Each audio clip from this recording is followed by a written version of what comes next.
Dalawang tigil putukan ang nanganganib mabasag. Sa Lebanon, ang 10 araw na tigil putukan ay kapit na lang sa alanganin at nananatili pa rin ang mga tropa sa kanilang pwesto. Nagbigay ng kondisyon ng Hezbollah at binalaan ang mga sibilyan na lumayo. Hinigpitan lalo ng Iran ang kontrol sa Strait of Hormuz kahit sinabi ni Pangulong Trump na maayos ang pag-uusap. Kaya alin ang mauuna, isang malaking pagsulong o muling pag-atake? Nagsisimula na ang Jerusalem Init. Maligayang pagbabalik sa Jerusalem Initiator sa JNS TV. Ako si Josh Haston, kasama si Alex Trayman dito sa Jerusalem. Alex, nagkasundo ang Israel at Lebanon sa isang 10 araw na tigil putukan. Kasunod ito ng mga pag-uusap sa US kasama si Mark Rubio, kalihim ng Estado. Nandun sina Yichil Leiter, ang embahador ng Israel sa US, at Nada Khambade Muawed, ang embahador ng Lebanon sa Estados Unidos. Ika-5 araw na ng 10 araw na tigil putukan. Kumusta na ang lagay nito? Dapat nating paghiwalayin ang dalawang bagay. Una, ang 10 araw na tigil putukan. Pangalawa ay ang mga negosasyong pampolitika na kasalukuyang nagaganap sa pagitan ng Israel at Lebanon. Magkakugnay sila pero dapat tingnan ng magkahiwalay. Sa una, may 10 araw na tigil putukan. Ang 10 araw na tigil putukan ay malaki ang kaugnayan sa kasalukuyang tigil putukan. Itong 14 araw na tigil putukan kasama ang Estados Unidos at Iran. Sinasabi ng Iran na gusto rin nilang isama ang Lebanon sa tigil putukan. Umaasa ang Iran na kung matatapos ang labanan, magagawa pa rin nilang mapanatili ang kanilang harapang depensa laban sa Israel. Ito ay ang teroristang organisasyon na Hezbollah na halos napailalim na ang Lebanon sa kontrol nito. Sa isang banda, may 10 araw na prosesong ginagarantiyahan ng Pangulo. At nakita pa natin ng mga ulat na may mga tweet at mga post sa Truth Social na hinihiling ng Pangulo na itigil ng Israel ang pambobomba. Ginawa ang mga kahilingang yon matapos ianunsyo ang 10 araw na tigil putukan. Kaya humiling siya ng bagay na napagkasunduan na ng Israel. Pero ang layunin noon ay bigyan ng puwang ang Estados Unidos na makipagnegosasyon sa Iran nang hindi nagagamit ang usapin ng Lebanon bilang palusot. Tama ba? Ayaw ng Estados Unidos ng palusot sa pagsubok nilang makipagnegosasyon sa Iran. Kaya nagkakaroon ng paulit-ulit na paghinto at pagpapatuloy sa Lebanon. Ngayon, syempre, ang mga tigil putukan ay may malalim na politikal na kahulugan. Sa kabilang banda, maaari rin itong magkaroon ng halagang militar. Madalas hindi napapansin ng mga tao kung gaano karaming bala at armas ang ginagamit ng Estados Unidos at Israel sa kanilang kampanya laban sa Iran at Lebanon. Ang tigil putukan ay panahon para muling mag-imbak ng bala at armas nang walang putukan o laban.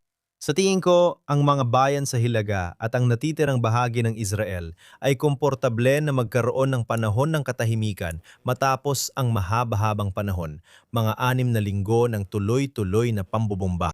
May malakas pa ring posibilidad na magpatuloy ang digmaan na ito sa Iran. Malaki ang posibilidad na masira ang tigil putukan sa Lebanon. Bagaman, masasabi ko na ang negosasyong politikal na nagaganap sa Washington ay nagbibigay ng ideya o hinuha. Si Punong Ministro Netanyahu ay nadhahanap ng paraan para makaalis sa sigalot sa Lebanon sa halip na magsagawa ng malawakang operasyong panlupa. Babalikan ko sa ilang sandali ang mga pahayag ni Pangulong Trump na dapat panatilihin ng Israel ang tigil putukan at huwag umatake sa Lebanon. Iginit ni Punong Ministro Netanyahu na mananatili ang tropang Israeli sa Lebanon kung saan may buffer zone silang mga 10 kilometro. Hiniling din ni Punong Ministro Netanyahu na tanggalan ng armas ang Hezbollah. Panuurin ang clip na ito. May pagkakataon tayong makabuo ng makasaysayang kasunduang pangkapayapaan sa pagitan natin at ng Lebanon. Plano ni Pangulong Trump na imbitahan ako at ang Pangulo ng Lebanon para isulong ang kasunduan. Umiral ang pagkakataong ito dahil mula noong digma ng pagbamon, lubusan nating binago ang balanse ng kapangyarihan sa Lebanon. Tinugon ko ang panawagan yon at pumayag ako sa isang paghinto muna ng labanan o mas tamang sabihing pansamantalang tigil putukan ng 10 araw upang subukang isulong ang kasunduang sinimulan nating pag-usapan, kasama ang pagpupulong ng mga embahador sa Washington. Mananatili tayo sa Lebanon sa mas malaking security zone, hindi tulad ng 5 puntos noon bago ang pag-atake sa lungsod.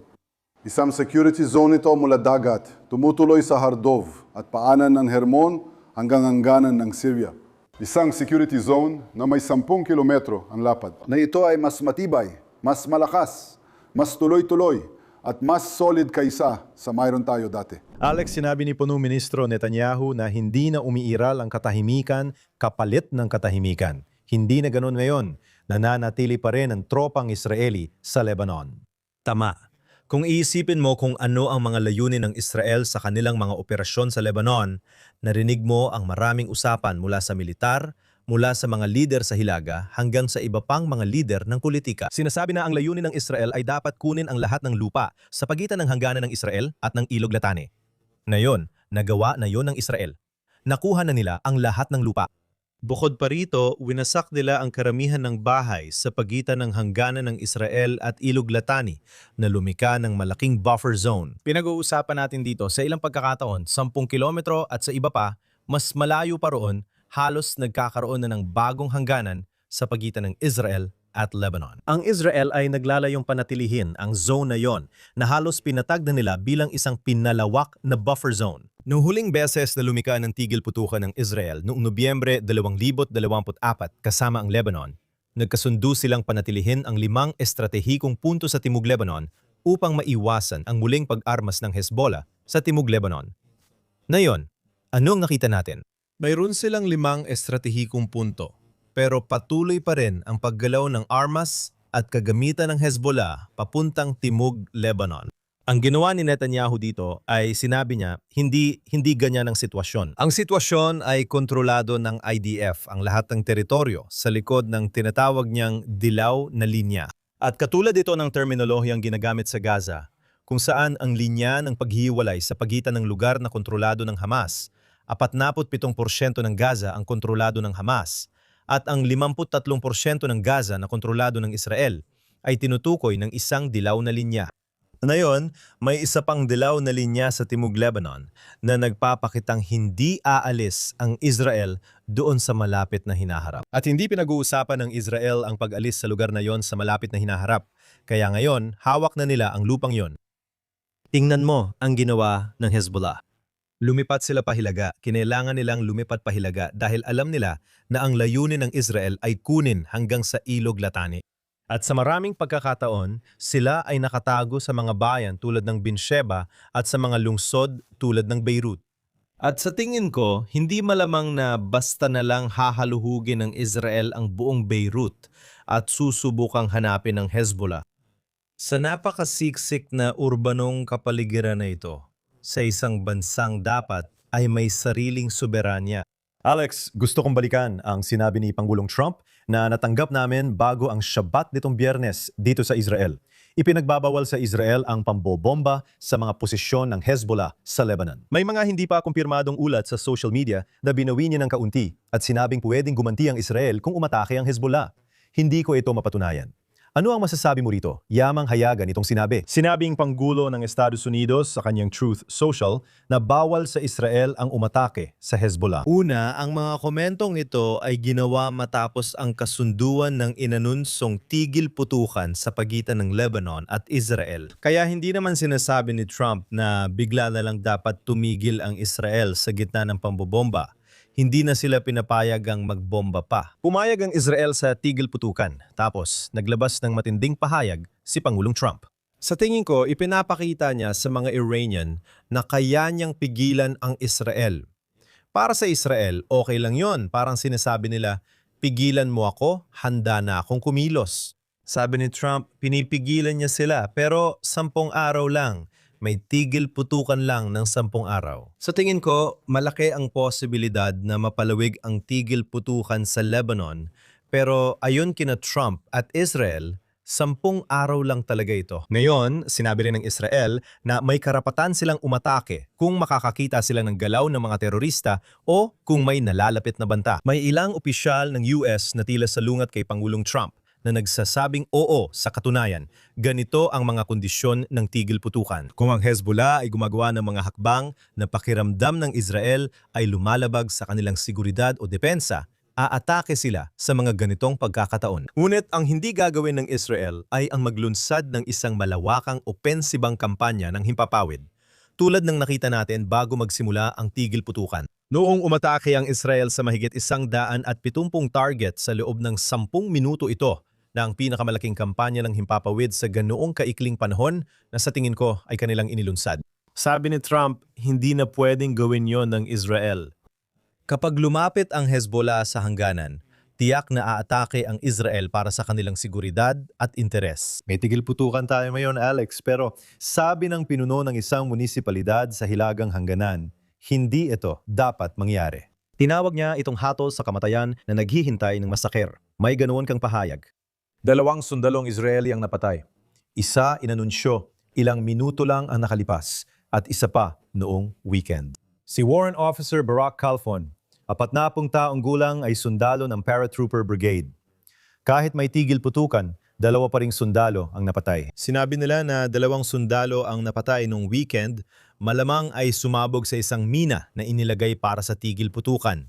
Kaya kailangan nating suriin iyon. At sa tingin ko, bahagi yon ng mga isinasaalang-alang dito. Sa isang banda, tulad ng nabanggit mo, may mga leader sa Hilaga na ang kanilang mga bayan ay lubos na binumba at ayaw na nilang umiral pa ang Hezbollah. Ngayon, ang ginawa ni Punong Ministro Netanyahu ay inilahad niya ang argumento na bago ang digmaan na ito, ang Hezbollah ay may humigit kumulang 150,000 na mga rocket at misil na maaring bumumba sa buong estado ng Israel. At ayon sa mga pagtataya ng Israel, nabawasan na ito ng halos 70%. Umatras na sila mula sa hangganan ng Israel, kung saan malinaw na nagbabanta sila.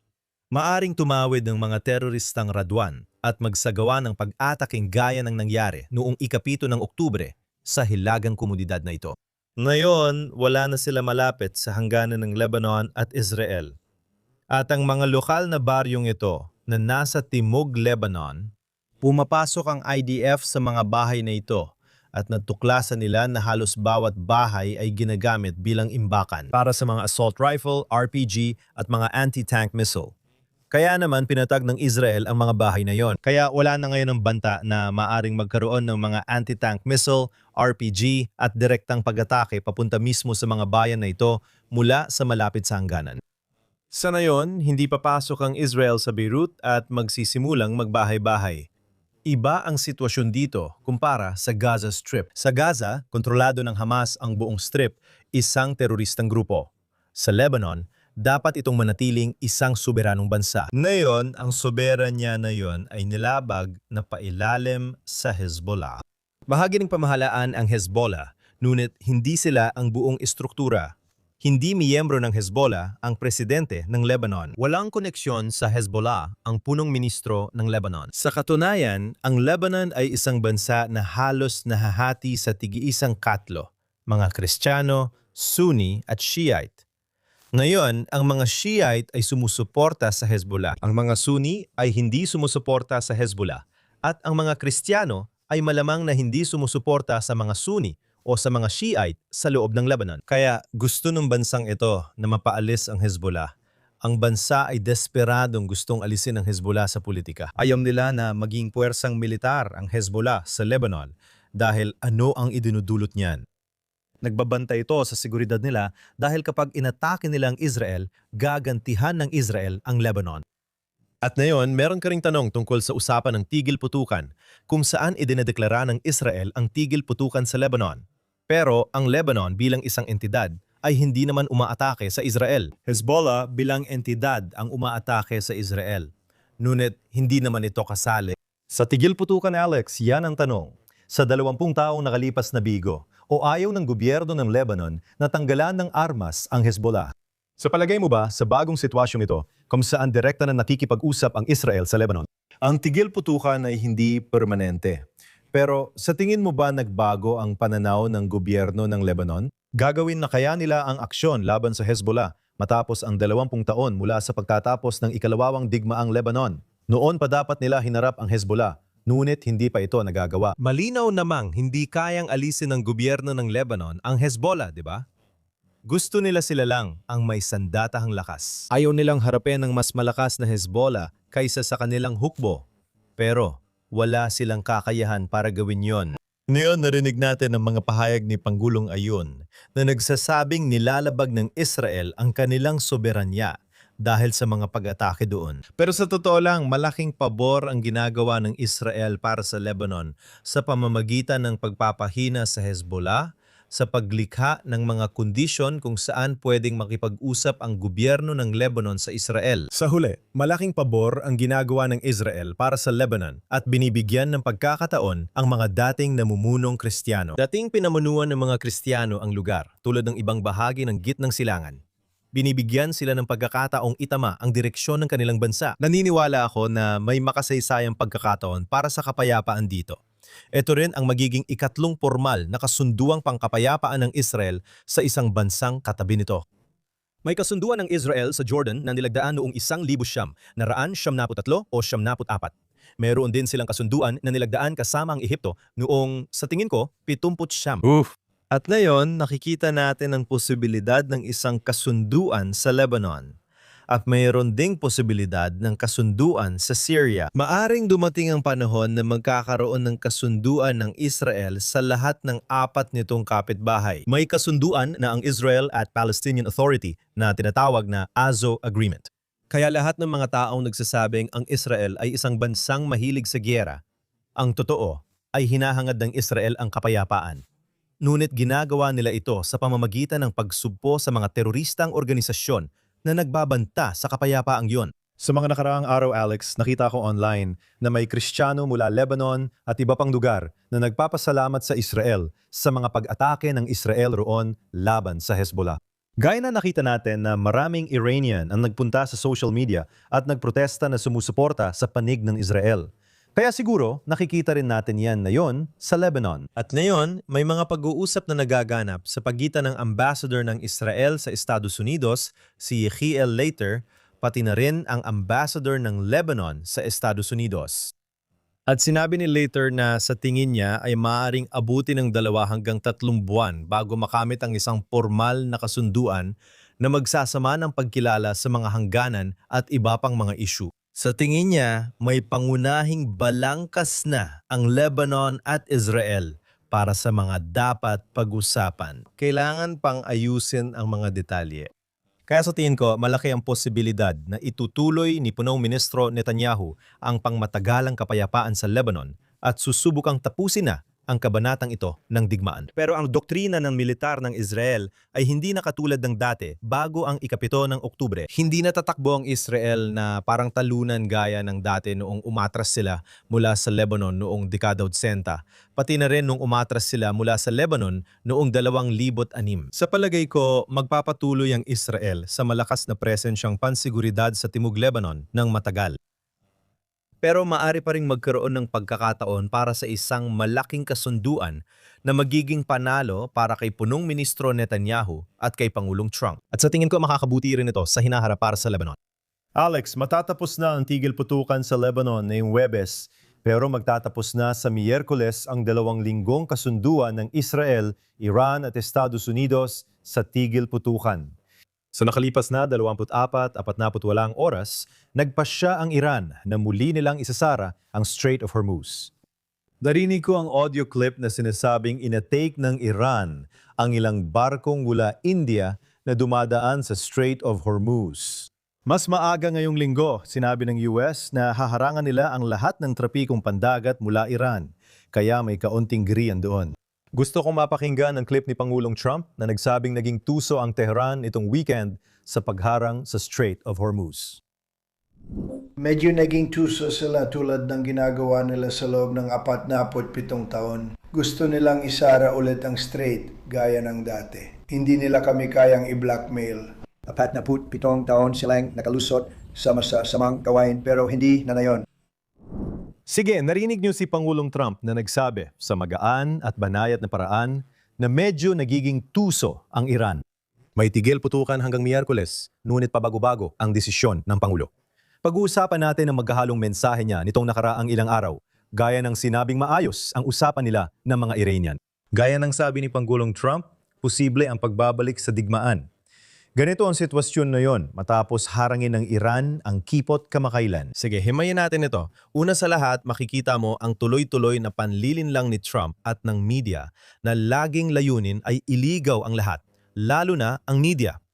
Pinananatili niyang nakaabang ang media sa bawat salitang binibitawan niya. At yan ang dahilan kung bakit siya ang pangunahing influencer sa mundo ngayon.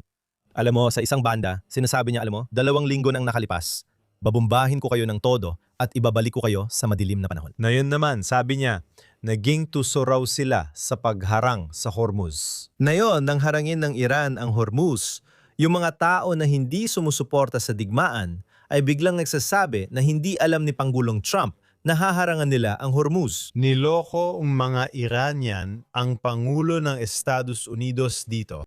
Ngayon, nakakabaliw yon dahil kahit sinong eksperto na mag-aanalisa kung ano ang pwedeng mangyari kung magkakaroon ng digmaan sa pagitan ng Amerika at Iran, ay magsasabi sa'yo na ang unang mangyayari ay pwedeng isara ng Iran ang Straits of Hormuz.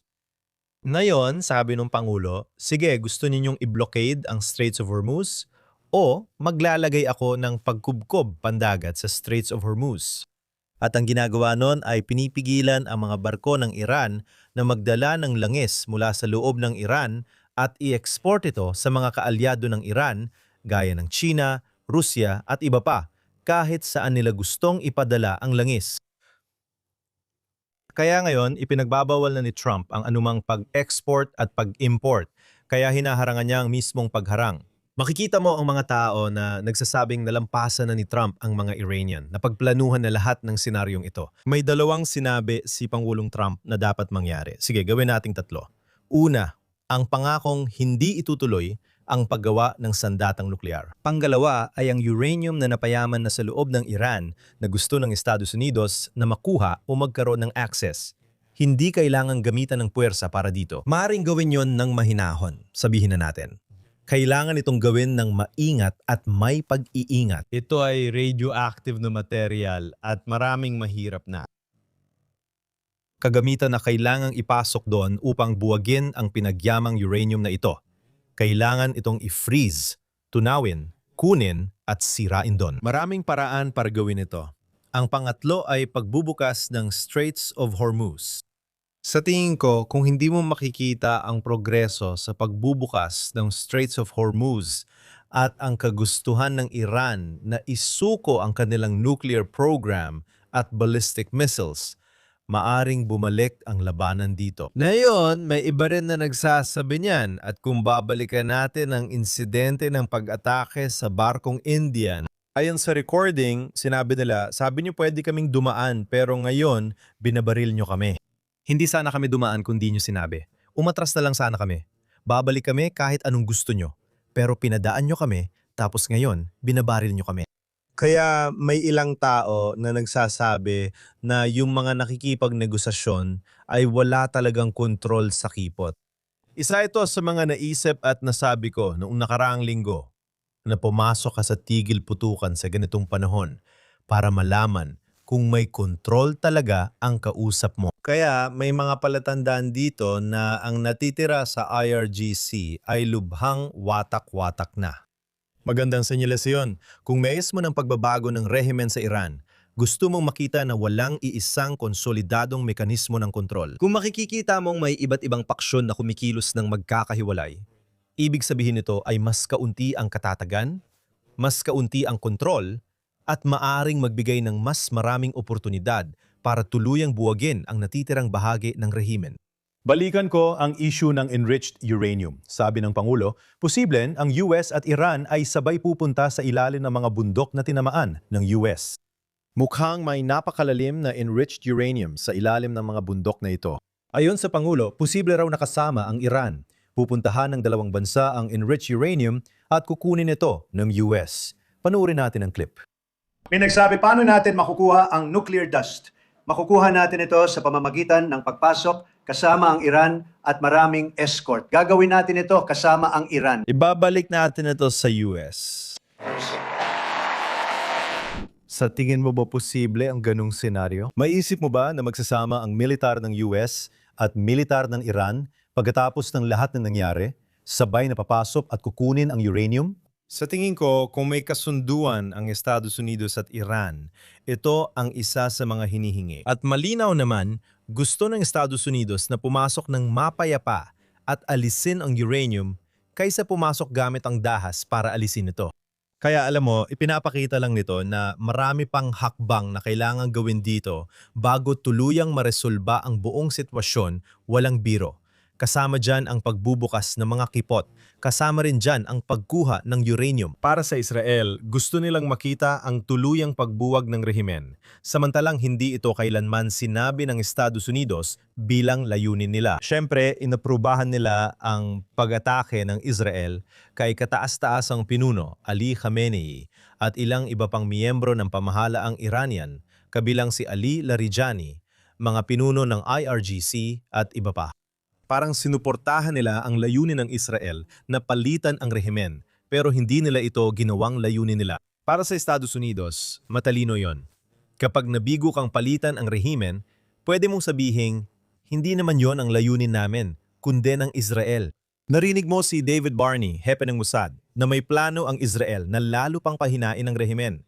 Tanong ngayon, paano mo gagawin yon? At ang nakita natin muli ay hindi mo matatalo ang mga machine gun sa lupa gamit lang ang mga F-35. Sa ilang pagkakataon, umatake ang mga drone ng Israel sa mga checkpoint gamit ang mas maliliit na sandata. Posibleng may plano ang Israel na kung muling magprotesta ang mga tao sa Iran, magpapadala sila ng drone para atakihin ang mga checkpoint. Naalala natin na nagbigay ng misteryosong pahayag ang Pangulo tungkol sa nabigong pagtatangkang magpasok ng baril sa Iran dahil hindi nagawa ng hindi pinangalan ng grupo na malamang ay Iraqi Kurds na maipasok ang mga sandata. Kaya maaring sinusubukan nilang maghasik ng hindi pagkakaunawaan at kaguluhan sa loob ng Iran sa pamamagitan ng pagbibigay ng armas sa mga miyembro ng oposisyon na iyon lang ang tanging paraan para bumagsak ang rehimeng ito. Kaya alam mo, hindi pa tapos ang kwento, pero nakikita mo, sa tingin ko, na ang Pangulo ng Estados Unidos ay naghahanap ng paraan para makaiwas sa militar na bahagi ng labanan. Ngayon, pinag-uusapan natin ang ginagawa ng Iran sa mga barkong ito. At ang sabi ni Pangulong Trump ay nagiging tuso ang Iran. Maaring magdulot yon ng panibagong yugto ng labanan dito. Kaya naniniwala ako na may posibilidad, malakas na posibilidad na magkaroon pa ng isa pang yugto ng labanan dito. Hindi ko alam kung ano ang magiging anyo ng susunod na yugto ng labanan. Kung aatakehin ng Estados Unidos ang Karg Island sa kailaliman ng Persian Gulf o gagawa ng iba pang pag-atake para patunayan ang kanilang pagiging seryoso. Tandaan, napakalakas ng puwersa ng Estados Unidos sa gitnang silangan. Ang USS Gerald Ford na inalis sa serbisyo matapos magkaroon ng sunog sa laundry sa barko at kinailangang ayusin ay babalik na ngayon sa rehiyon. Kaya magkakaroon ka ng 3 grupo ng USS aircraft carrier sa rehiyon. Maaring umabot pa sa 10,000 o higit pang mga Marines na nakita natin. Kaya nananatiling handa ang Estados Unidos na umatake.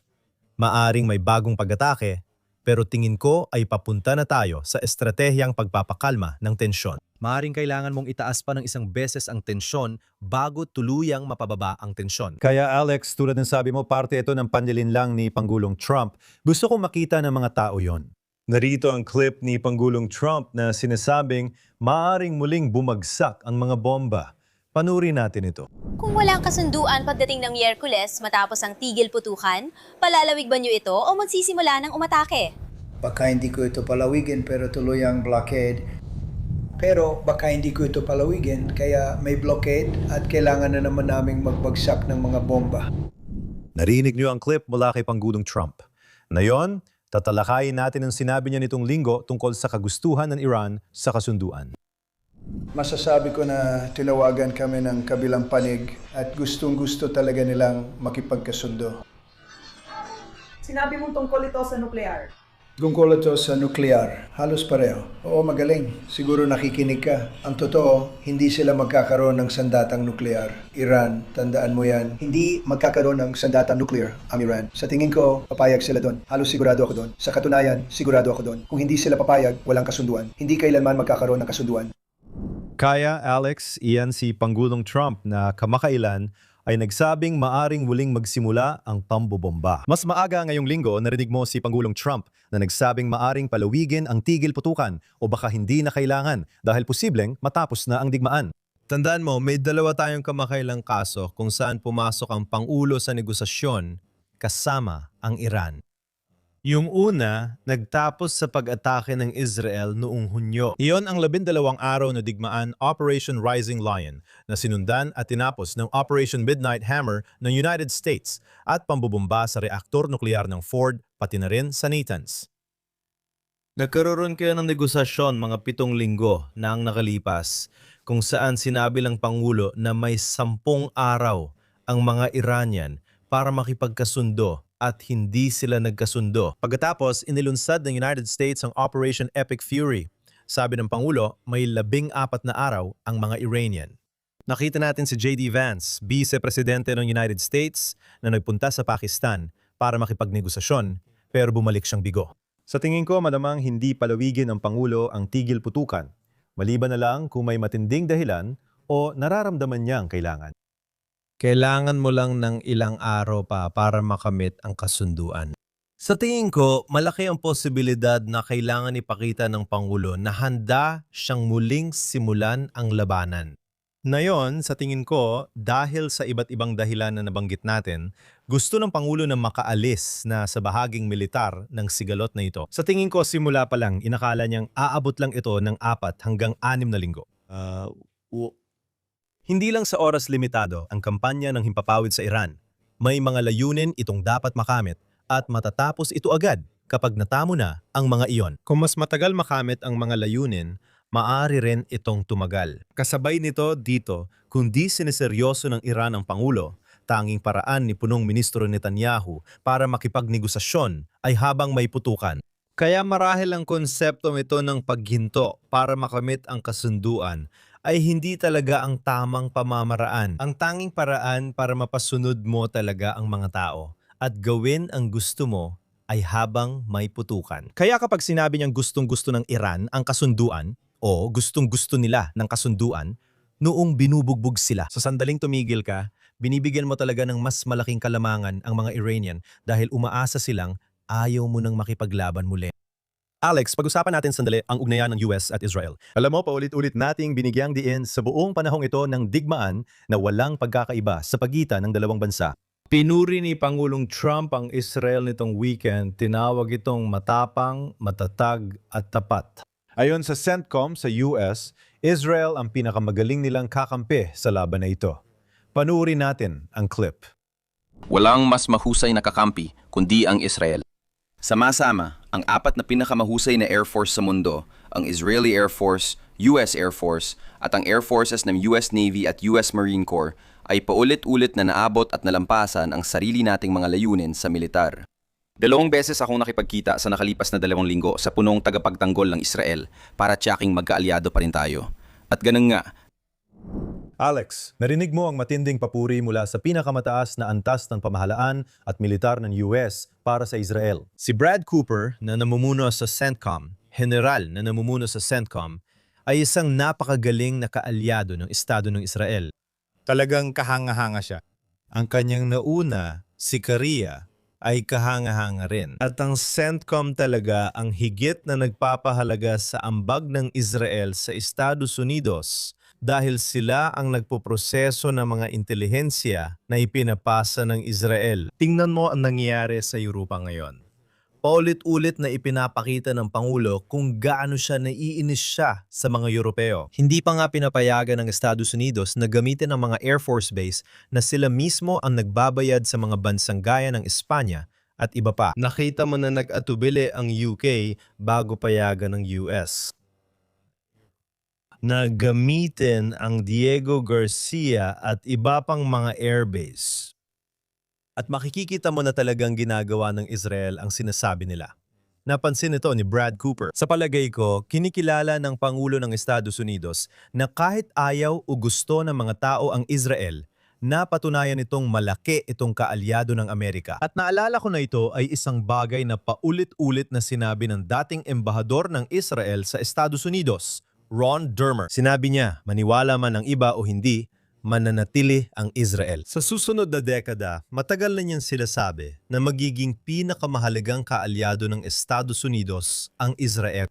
At gusto ko ring tingnan ang tulong militar at pag-uusapan natin yan mamaya.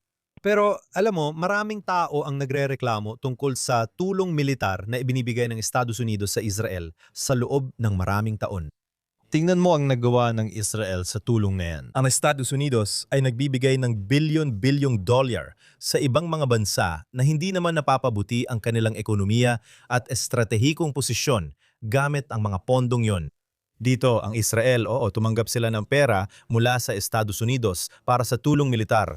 Pero ano ang ginawa nila? Naging isang first world power sila.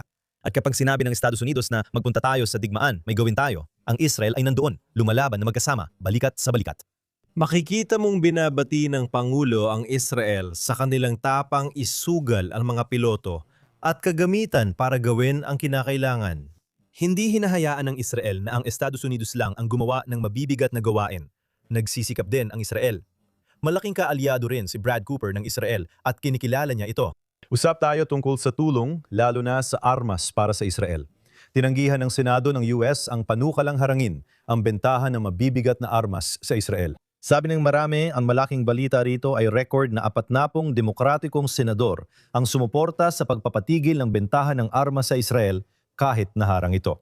Pinag-uusapan mo ang armored bulldozer, mabibigat na bomba at iba pa.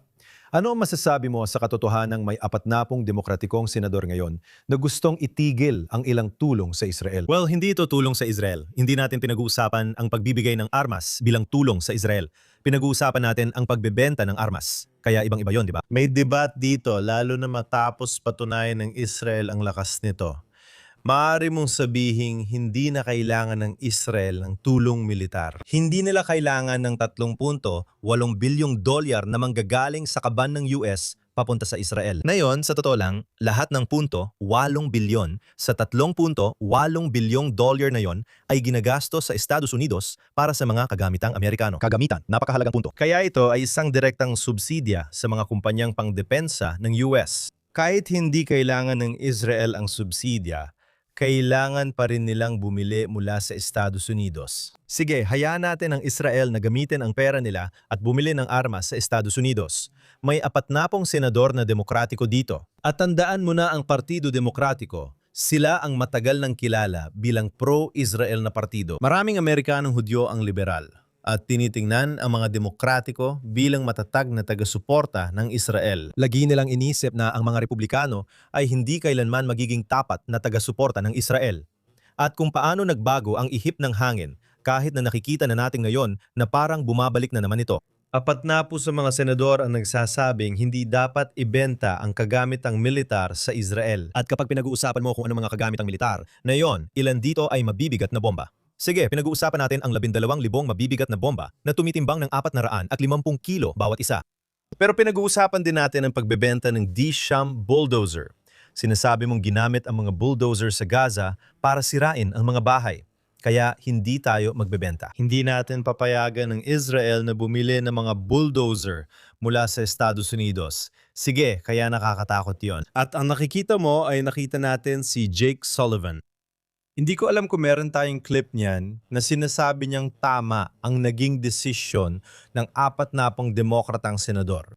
Sa katunayan, sinabi ko na sa ilang miyembro na nag-iisip tungkol sa pagboto sa mga resolusyong ito na ang sitwasyon ngayon, matapos mabasag ang tigil putukan noong Marso, ay nangangahulugan na ang pagboto para hindi bigyan ng armas ang Israel ay isang ganap na kapanipaniwalang posisyon.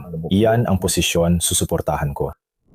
Ito na ang pinag-uusapan ng mga demokratiko ngayon na hinatak ni Netanyahu si Pangulong Trump sa digmaan. Kung ayaw mong madamay si Pangulong Trump sa digmaan, huwag mo ring suportahan ang bansang naghatak sa Estados Unidos sa digmaan na magkaroon ng mga sandatang pang-opensiba. Hindi mo rin dapat suportahan kahit ang pagbebenta ng mga bulldozer. Sa tingin ko, delikado ang sitwasyon. At patunay ito, muli, na kailangan ng Israel na mag-ipon ng marami hanggat kaya nila. Napakapalad ng Israel. Sa tingin ko, 63 senador ang bumoto para payagan ang pagbebenta. Parang hinarang nila ang panukalang ito o bineto ang panukalang ito. Pinawalang bisa ang panukalang ito para harangin ang pagbebenta ng armas sa Israel. Mayroong 40 senador na tutol sa pagbebenta. 7 senador, kabilang si John Fetterman, ang bumoto para ipagpatuloy ang pagbebenta ng armas sa Israel. At pagkatapos ay, sa tingin ko, mga 63 Republican. Tama bang bilang na yon? Mukhang tama naman. Na alam mo na sinabing pwede mong ituloy ang bentahan ng armas sa Israel. Kaya ngayon, habang Senado, Kongreso at Administrasyon ay pabor pa rin sa Israel, may 2 taon at kalahating panahon silang dapat kumilos. Mag-ipon hanggat kaya mo, punuin ang mga imbakan para sa susunod na digmaan dahil kakailanganin mo yan balang araw. At sa parehong panahon, paunlarin mo agad ang mga kakayahan para sa mga sandata, kahit para sa missile defense, kahit para sa mga bulldozer. Dapat mong malaman kung paano makuha ang mga gamit mula sa ibang bansa tulad ng India, Africa o iba pang lugar dahil hindi mo maaasahan ng Estados Unidos sa pangmatagalan. Hindi lang sa tulong militar, kundi pati sa posibleng bentahan ng armas sa Israel. Alex, gusto ko lang magpokus sa 40 demokratang senador. Sa tingin ko, inilalagay talaga ng mga senador na ito sa panganib ang buhay, lalo na ng mga sundalo ng IDF ng Israel. Sinasabi nila na hindi man lang namin kayo bibigyan ng mga bulldozer para maisagawa ang kinakailangang demolisyon ng mga kuta ng terorista doon, mga gusali sa Gaza. At sinasabi nila na mas gusto pa nilang ilagay sa panganib ang sarili ninyong mga sundalo. At talagang hindi katanggap-tanggap na umabot tayo sa ganitong punto. Sa tingin ko, nilalagay rin nila sa panganib ang Amerika. Kung ang Pangulo ng Estados Unidos, Brad Cooper, Pete Hegseth, at iba pa ay nagsasabing Israel ang pinakamagandang kaalyado ng Amerika. Kasama na rito ang pagbabahagi ng intelihensya. Kasama diyan ang pakikiisa at paglipad na kasabay ng US Air Force. Kung tatalikuran ng Estados Unidos ang Israel at sasabihin, hey, ayaw na naming ibenta sa inyo kahit sa open market kung sinasabi ng Israel na handa kaming bumili at maging magandang customer, masisira ang alyansa na yan. At sa tingin ko, alam ng mga demokratang senador na ang layunin talaga nito ay sirain ang alyansa ng Amerika sa Israel. Sa huli, kung inuuna mo ang Amerika, gusto mong may kaalyado. Hindi na napapakita ang Europa na kaalyado ng Estados Unidos. Pag-uusapan natin yan mamaya. Oo, dapat natin pag-usapan yan. Oo. Pero alam mo, ang America First ay hindi nangangahulugang Amerika lang. Kung iniisip ng mga tao na ang America First ay nangangahulugang Amerika lang ang mag-isa, maiiwang nag-iisa ang Estados Unidos sa mundong yon. Kaya ang tinutukoy mo dito ay ang Italya at ang pagkansela ng isang MOU na nilagdaan noong 2003 kasama ang Israel. Naglatag ang Korte ng Balangkas para sa kooperasyon sa depensa at mga patakaran sa pagbili, pag-angkat, pag-export at pantransit ng kagamitang militar. Kaya ang Italya sa pamumuno ni Punong Ministro Giorgio Meloni ay nagsabing hindi nila ire-renew ang MOU sa Israel. Kasama sila sa pila. Ayan na. May mga tanong kung ano talaga ang ibig sabihin nito sa aktwal na gawain. Ibig kong sabihin, napakatapang ng pahayag at nakukuha nito ang mga headline na layunin nitong makuha. Ayon kay Maloney, hindi niya sinabi na kinansela niya ang kasunduan sa armas ng dalawang bansa. Sinabi niya na ang ginagawa niya ay sinuspinde ang isang probisyon sa kontrata na magdudulot ng automatikong pag-renew ng Memorandum of Understanding. Ngayon, may iba't ibang ulat na nagsasabing automatikong na-renew ito bago pa man. Sinabi niya yon, ibig sabihin na na-renew ang MOU. At sa loob ng 5 taon mula ngayon, sinasabi niya na hindi ito mag-auto-renew, ibig sabihin, kailangan muna itong pag-usapan bago ito muling i-renew. Sa praktika, posibleng walang mangyari dito. Nakita natin si Gideon Sa'ar, Ministro ng Ugnayang Panlabas ng Israel, na nagsabing walang konkretong kasunduan sa armas sa pagitan ng dalawang bansa, kundi pangkalahatang Memorandum of Understanding lang. At nagkaroon ng kaunting palitan ng salita kay Yair Lapid. Si Yair Lapid, na nagpapakita na nawala ng suporta ang Israel mula sa Italia, ay nagsasabing ang Italia ay may kanang pamunuan sa Europa at kahit ang mga kanang leader sa Europa ay lumalayo na rin sa Israel. Pero sa tingin ko, ang nakikita mo dito ay si Maloney na malapit na humarap sa eleksyon ay sinusubukang lumapit sa mga kanluraning Europeo, lumalapit sa Pransya, sa Espanya at sa UK. Dahil tulad ng maraming ibang lugar, kahit na siya ay nasa kanan, hindi naman talaga pro-Israel ang populasyon. Nakarating na ako sa mga kalsada ng Roma at nakita ko ang mga swastika sa mga kalsada. Hindi naman talaga ito isang bansang makahudyo.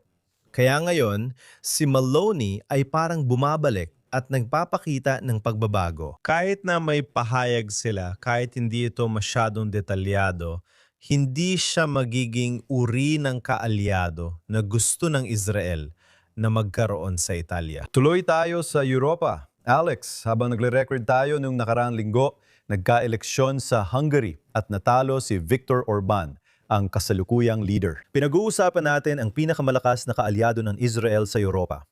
Ano kaya ang mangyayari sa relasyon nila ngayong may bagong liderato sa Hungary? Si Viktor Orban ang pinakamalakas na kaalyado ni Netanyahu. Si Viktor Orban din ang pinakamalakas na kaalyado ni Trump sa Europa. Si Peter Magyar na isang konserbatibo, galing siya sa partido ni Viktor Orban kahit na sinabi niya na hindi siya magiging kasing kontra sa European Union gaya ni Viktor Orban. Ibig ko sabihin parang isa siyang kandidato laban sa korupsyon, isang kandidato laban sa monopolyo na nagsasabing parang may monopolyo ang partido ni Orban sa media at parang inalis ang ilang demokratikong checks and balances. Pero siya mismo ay konserbatibo. Tinawagan ni Peter Magyar si punong ministro Netanyahu ilang araw matapos siyang manalo. Nag-abot pa nga si Magyar. Nagimbita siya kay Netanyahu na bumisita sa Hungary. At matatandaan mo na matapos maglabas ng warrant of arrest ang International Criminal Court laban kay Benjamin Netanyahu, nagpunta si Netanyahu sa Hungary upang makipagkita kay Viktor Orban. At inihayag noon ni Orban na alis ang Hungary mula sa International Criminal Court at nangako kay Netanyahu na ligtas siyang makalalapag sa Europa. Ito marahil ang isa sa ilang lugar sa Europa kung saan maaring makalapag si Netanyahu nang hindi nanganganib na maaresto. At nang bumalik si Netanyahu mula Hungary, pabalik sa Estados Unidos, hindi sila dumaan sa himpapawid ng ibang bansa sa Europa dahil sa takot na baka utusan ng mga bansang iyon na pababain ang eroplano sa kanilang himpapawid. Hindi pa tiyak kung magiging maayos na kaalyado ng Israel si Peter Magyar. Paulit-ulit niyang sinabi na hindi niya layuning sirain ang relasyon ng Hungary at Israel. Meron kayong malaking komunidad ng mga Hudyo, pangatlo sa pinakamalaki sa Europa, na naninirahan sa Hungary. At sa kabuuan, ito rin ang pinakaligtas na komunidad ng mga Hudyo na naninirahan sa Europa. Kamakailan, dumaan si Magyar sa eleksyon at nagdaos ng 4 na pagpupulong kasama ang mga kilalang miyembro ng komunidad ng mga Hudyo sa Hungary na nangako ng proteksyon at kaligtasan sa kanila. Kaya mukhang marami sa mga pahayag ni Magyar sa simula pa lang ay nagpapakita na gusto niyang manatiling ligtas ang mga Hudyo sa Hungary. Nais niyang manatiling destinasyon ang Hungary ng mga Israeli turista na naghahanap ng ligtas na lugar sa Europa at handa siyang panatilihin ang malapit na bilateral na relasyon sa Estado ng Israel. Pero hindi ibig sabihin nito na otomatikong ibivito ni Magyar ang mga anti-Israel na batas o pulisiya na inihahain sa European Union, isang bagay na payang asahan ng Israel kay Viktor Orban noon. Alex, nitong mga nakaraang buwan, malinaw na marami tayong napag-usapan tungkol sa Iran. Napag-usapan natin ang Hezbollah, Lebanon, pero may isa pang prente sa digmaang ito, at yon ay ang Gaza. Kontrolado pa rin ng IDF ang 53% ng Gaza Strip. May ulat na yung linggo na nagsasabing may mga matataas na opisyal ng US.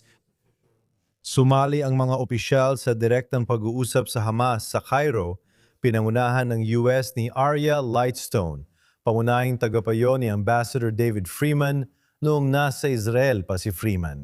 Ano masasabi natin tungkol sa mga pag-uusap na ito? Ang direktang pag-uusap sa pagitan ng teroristang organisasyon na Hamas at ng US kaugnay ng tigil putukan. Sa totoo lang, sinabi ng Hamas na wala pa rin silang balak na mag-disarma.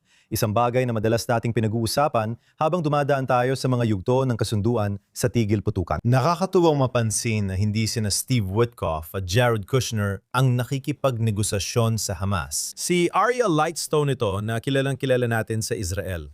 Tulad ng nabanggit mo, siya ang naging chief of staff ni Ambassador Friedman. Masasabi kong talagang kaalyado siya.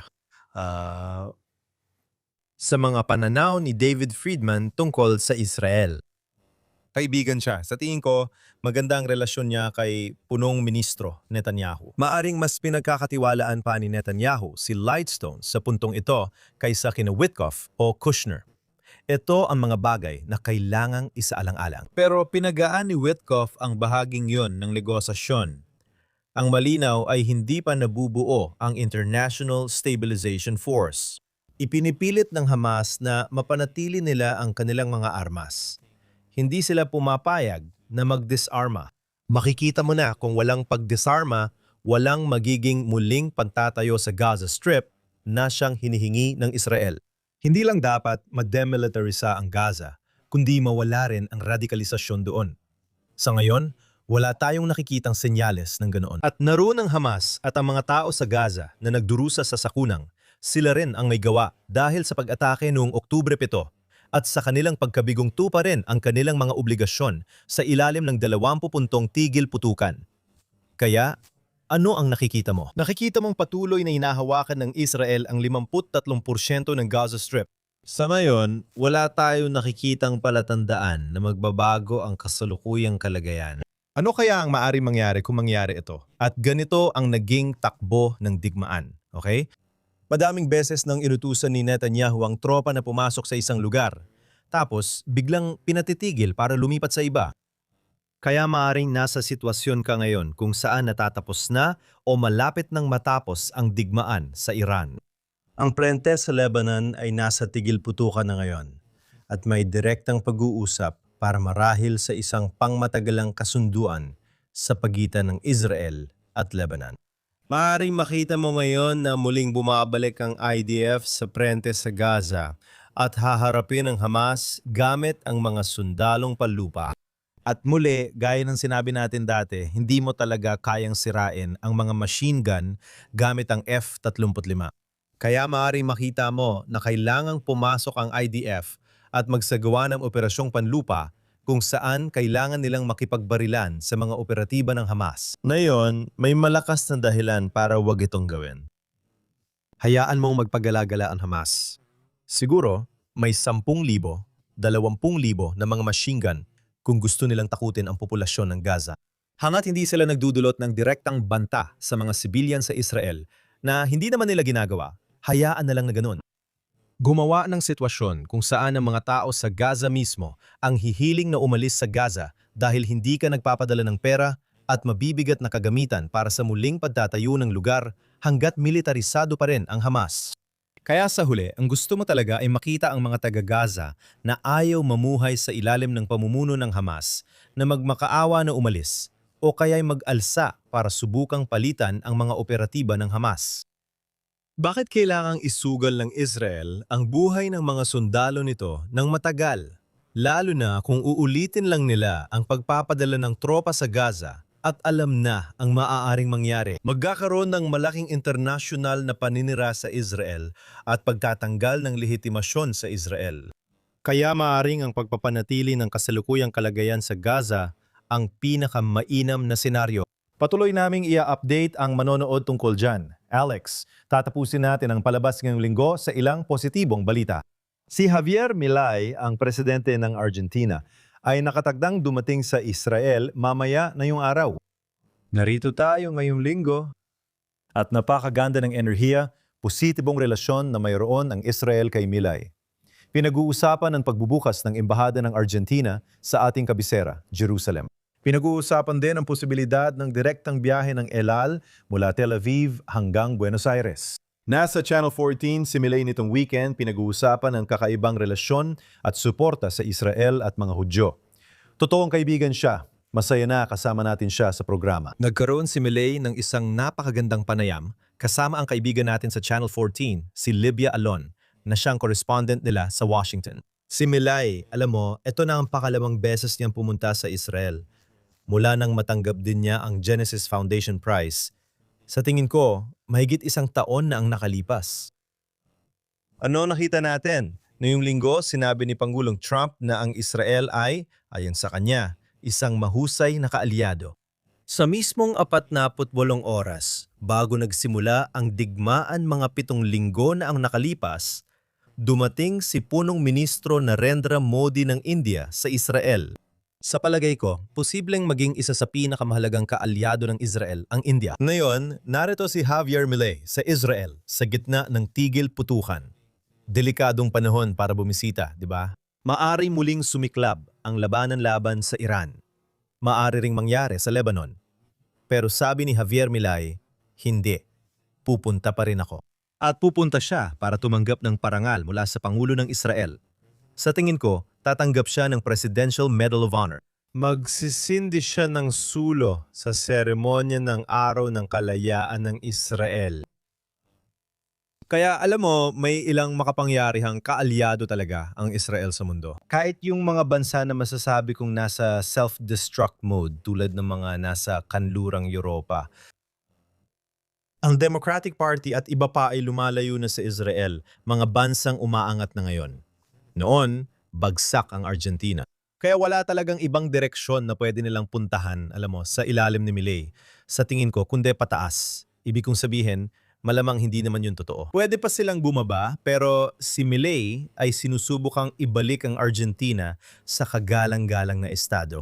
Alam mo, ang India sa ilalim ni Modi ay isang bansa na nagiging isang ekonomikong superpower.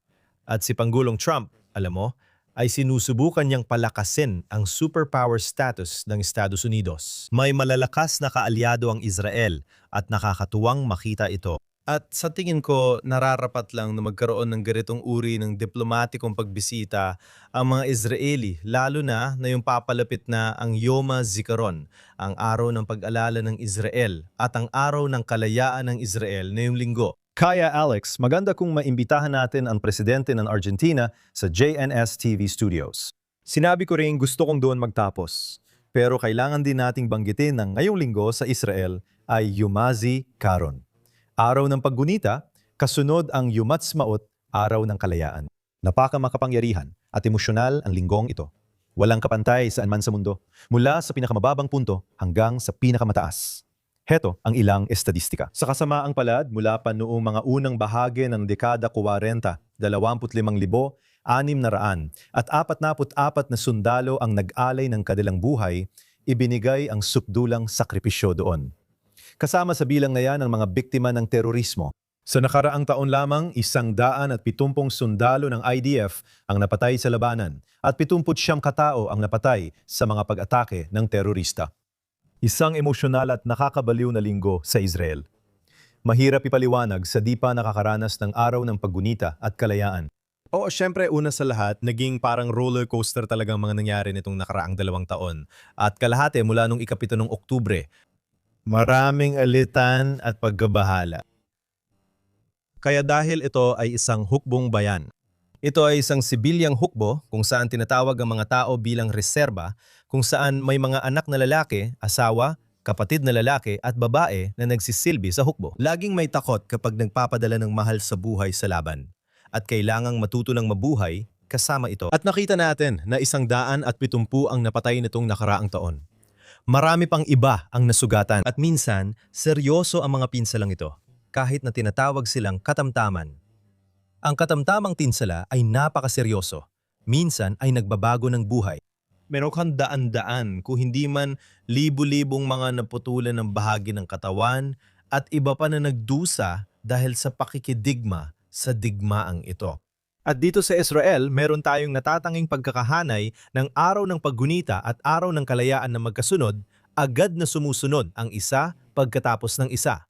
At sa tingin ko, kakaiba ito. Ito ay isang bagay na isinulat ko maraming taon na ang nakalipas sa JNS. Sa Estados Unidos, sa tingin ko, karamihan sa mga Amerikano ay hindi personal na nakakakilala ng isang taong naipadala sa aktibong labanan. Kung may kakilala man sila, hindi naman marami ang kakilala nilang naipadala sa aktibong labanan. Marami pa rin ang may kakilala pero sa kabuuan, karamihan ng tao ay hindi kasali sa aktibong labanan at wala ring mahal sa buhay sa aktibong labanan.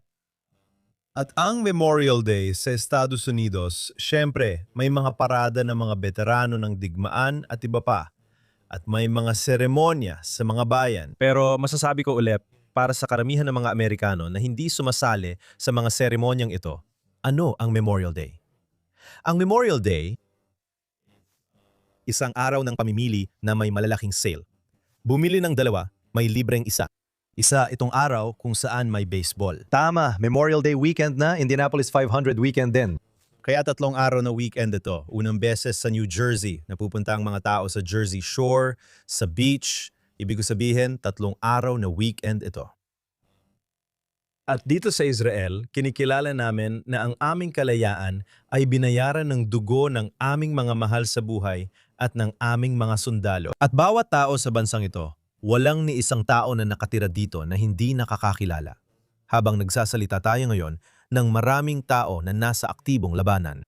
na hindi nakakakilala ng isang tao na napatay sa aktibong labanan o naapektuhan ng pagkamatay ng isang taong napatay sa aktibong labanan o nakakakilala ng isa o maraming tao na napatay o nasugatan sa mga pag-atake ng terorista? Sige, kaya ang araw ng paggunita ay isang napakaseryoso at napakalungkot na araw na agad namang sinusundan ng araw ng kalayaan. Kinikilala natin na hindi nasayang ang mga pagkamatay na ito.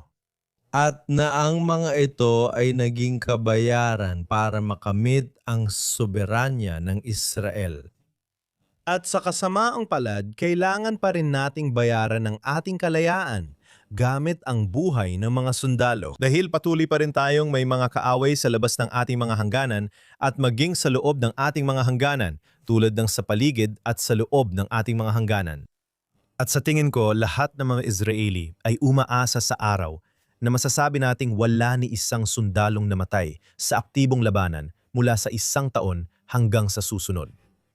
Ito talaga ang aming inaasam. Mula sa malungkot na araw na ito, pumapasok tayo sa kakaibang pagdiriwang na para sa Israel ay ang araw ng kalayaan na masasabi kong mas makahulugan pa sa Israel kaysa ika-4 ng Hulyo. At makikikita mo ang mga Israeli sa buong bansa na nagbabarbecue, nagdiriwang, at sana sa unang pagkakataon matapos ang matagal na panahon, ginagawa ito ng hindi nasa ilalim ng putukan dahil may tigil putukan na sa lahat ng panig. At sana magpatuloy ang katahimikan na iyon sa pangmatagalan. Binabati kita at lahat, diyan ang makabuluhang araw ng paggunita, Yamasi Haran, at masayang araw ng kalayaan ng Israel. Yan lang muna para sa Jerusalem Minute ngayong linggo. Narito si Josh Haston, correspondent ng JNS News, kasama si Alex Trayman sa JNS TV sa Jerusalem. Pinabati ko ang team sa likod ng kamera, lalo na si Arnold Rogalenter na namamahala sa board. Si Yuri Svoretsky ang station manager, kasama si producer Zach Sickerman, Ryan Lishitz, at Barbara Kamenov. Kita-kits ulit sa susunod na linggo sa JNS TV. Huwag kalimutang mag-subscribe. Mag-subscribe sa mga kamanghamanghang nilalaman na inihahatid ng JNS sa JNS TV. Bigyan nyo kami ng super thanks. Bisitahin ang jns.org para sa pinakabagong balita mula sa Israel, Gitnang Silangan at sa buong mundo ng mga Hudyo. Magandang linggo sa inyong lahat. Magkikita tayo ulit sa susunod na linggo.